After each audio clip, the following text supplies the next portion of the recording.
Hey guys, and welcome to another episode of RC Classic Garage. In today's episode, we're back on the Alfa Romeo 1750 GTV barn find.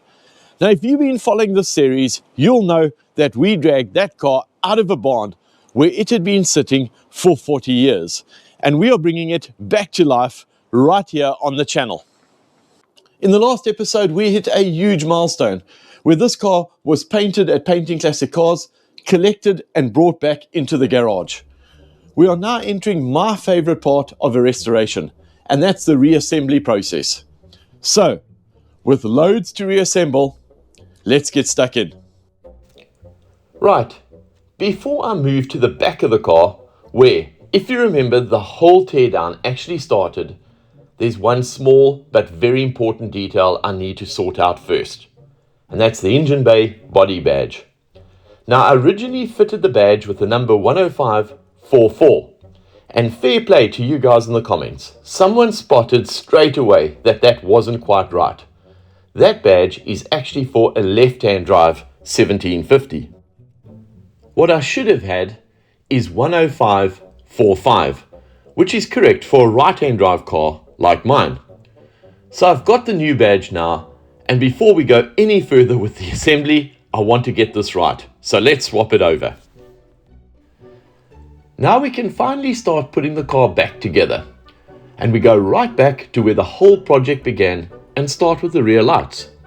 As I mentioned before, whenever I'm putting a car back together, I always try and retain as many of the original parts as possible. There's just something about keeping that originality. It tells the story of the car. So the plan here is to save what we can from the original Carello rear lights. At first glance, they actually looked okay. Years of grime, but no real corrosion. And I already knew one of the lenses was beyond saving. It was completely smashed. So that was definitely going to need replacing. But the rest, I thought there was a good chance we could bring them back. So first step was a thorough clean, getting all the dirt and old residue off. And then I dropped the components into my favorite rust removing solution. Honestly, this stuff works wonders. Now, after letting everything soak and giving it a bit more of a clean, I have to say I was really pleased at how they came out. The original parts cleaned up beautifully and better than I expected.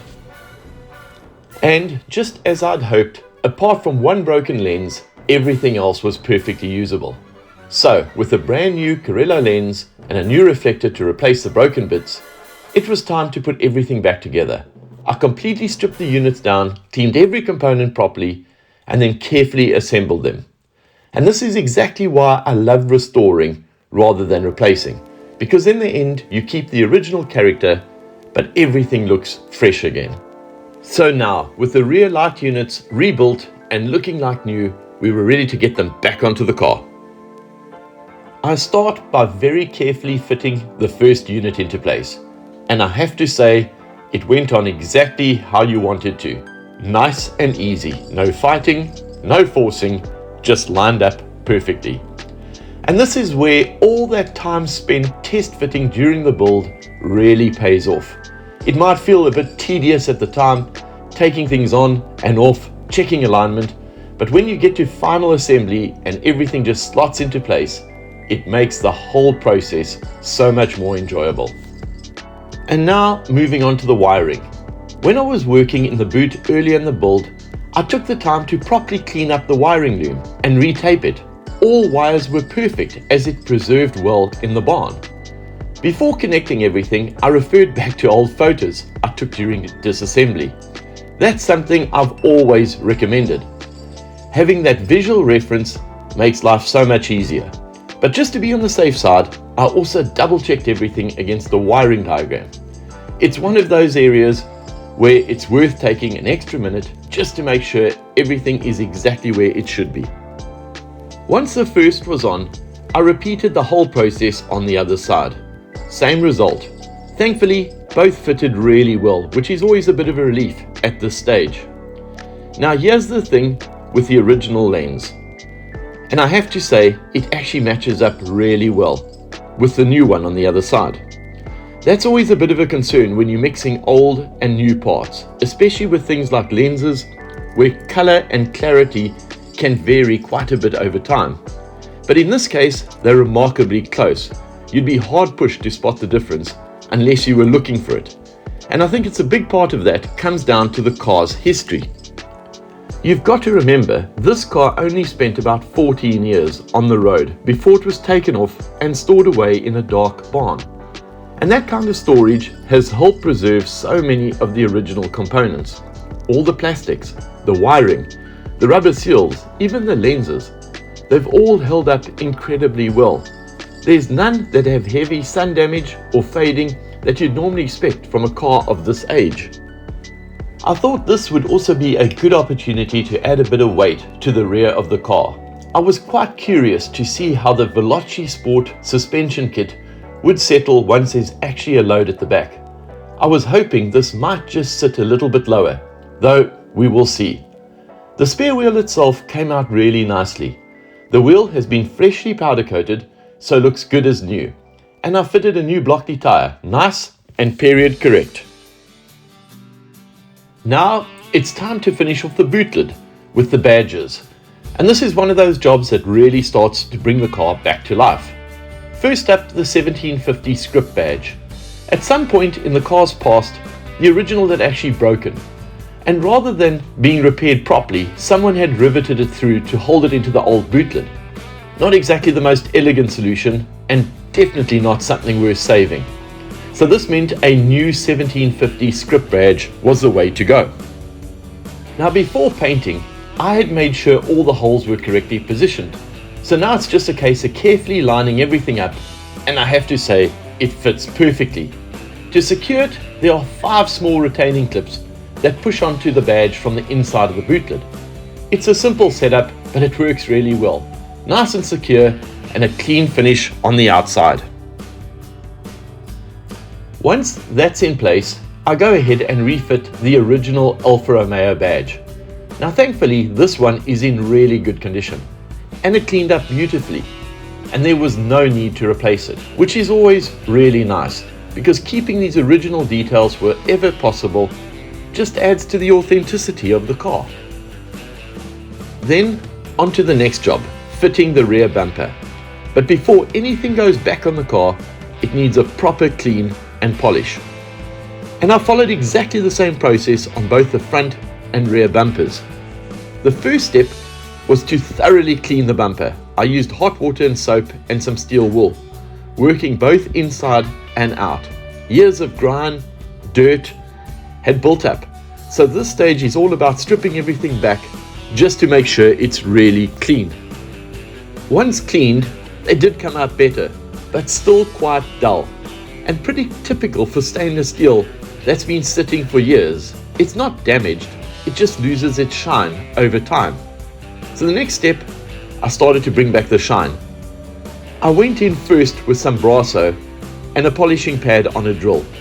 This was a great starting point. It's not too aggressive, but it starts to cut through the dull layer and revive the surface. After working my way along the bumpers and then wiping them down, I could already see a noticeable improvement. The shine had started to come back, but I knew there was more in it. So I decided to take it a step further. This time I switched to a proper metal polish, polishing blocks, and a felt pad on an angle grinder. Now this is where things really started to happen. You've got a bit more power, a bit more cut, and you can really start refining the finish. As I worked across the surface, you could actually see the transformation happening. That deeper shine started to come through, and the stainless steel really began to come back to life. By the end of it, the difference was huge. What started off dull, now bright, reflective, and looking good. So with both front and rear bumpers now cleaned, polished, and looking okay, we're finally ready to put them back on. Now, I'm doing this job on my own, and fitting bumpers by yourself can be a bit tricky. But over time, I've picked up a few little tricks that make it a lot easier. The first thing I always do is protect the paintwork. So I use plenty of bubble wrap and masking tape along the edges of the bumper, anywhere that might come into contact with the body, because the last thing you want is to chip or scratch freshly painted panels while you're trying to line everything up. The next little trick is how I actually get the bumper onto the car and hold it in place. What I do is start by using a threaded rod on one side. This acts as a kind of guide to support so that I can lift the bumper up into position and rest it there without having to hold the weight and while trying to line everything up at the same time. Once it's sitting in place on that threaded rod, it frees my hands up to properly align the bumper. Then, on the opposite side, I fit the correct bumper bolt. I take my time here to make sure everything is sitting straight and lined up properly. Once that bolt is in and secure, the bumper is effectively held in position. And at that point, you can go back to the first side, remove the threaded bolt, and replace it with the correct bolt. It's a simple method, but it makes a massive difference when you're working on your own. Without it, you're trying to juggle alignment, weight, and bolts all at the same time, and that's when mistakes happen. With the main mounting points now secured, I then move to the sides and fit the correct rubber spacers along with the bolts. These not only secure the bumper properly, but also make sure that the spacing between the body and the bumper is right. And once everything is tightened down, that's it. The bumper's on, properly aligned and fitted without any drama. Now Paul did a fantastic job making sure that this was straight with a lot of dry fitting before welding. So let's not say it was an easy job because it could be quite stressful, but with the right approach, it's gone on really smoothly. Next, I moved on to the side badges, and thankfully, this is another job that went nice and smoothly thanks to dry fitting we did earlier. Starting with the cloverleaf badges, these are the originals and they cleaned up really well. It's great to be able to keep another original detail on the car. The Bertone side badge, however, was a different story. That one had seen better days. The clips were broken at the back, and overall it was far too gone to justify trying to save it. So I went for a new Bertone badge along with new clips. Now, because we'd already done all of the work beforehand, measuring everything up and pre-drilling the holes during the dry fit stage, it was a simple process of lining up the badge, pushing it in, and putting the new retaining clips at the back. Next, we move around the front of the car and start working on the lights. First up, the side indicator repeaters. These are brand new and they simply push into place. Nice and straightforward, one on each side. From there, I move to the main front section. Now this is where all of the earlier work really pays off. During the welding and bodywork stage, everything here was extensively dry fitted. So now, it's not a case of figuring it out. It's just a case of bolting it all back together. All the parts were cleaned up or replaced at that stage, so it's a really satisfying part of the build. I've gone with new indicator and park lights, along with new bowls, and 2 new inner headlights. The outer headlights, however, are original, and I've kept everything in the correct Carello style to maintain that period look across the front of the car. Now as I start assembling it all, everything goes on really nicely. The lights slot into place really well. The stainless steel trims work properly. It's all coming together as planned. But what did take a bit of time though was the wiring. The front end is always a bit more involved, and I had to take my time working through all of this, figuring out each connection and making sure everything was going to be wired up correctly. It's one of those jobs where you don't want to rush, because getting it wrong just means more work later. But once I worked through it methodically, everything started to fall into place. So with the lights fitted, the trim installed, I could then move on to fitting the first grille. And this is a great moment because suddenly the front of the car starts to take shape and you can really begin to see it coming back to life. And then it's moving on to the inner grille and then the other side, and just stand back and have a look at that coming together. Now, you might notice that I've deliberately not installed the center Alfa heart grille just yet, and that's very intentional. that piece sits right up against a lot of freshly painted surfaces, and the last thing I want to do at this stage is risk damaging the paintwork. Everything I've fitted so far hasn't really interfered with the bodywork, but the center section is a different story. So I'm giving the paintwork a bit more time to fully harden before fitting that. It just is not worth rushing. In the meantime, I can go on and install the front bumper.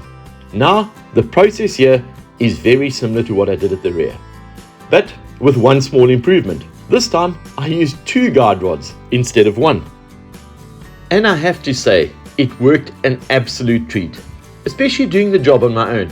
It meant I could lift the bumper into place, rest it securely on both sides, and then take my time aligning everything properly without fighting the weight of it. Now once it was sitting in position, it's just a case of removing the guide bolts and getting the correct bolts in, securing it all down. Simple, controlled, and no risk of damaging the paintwork.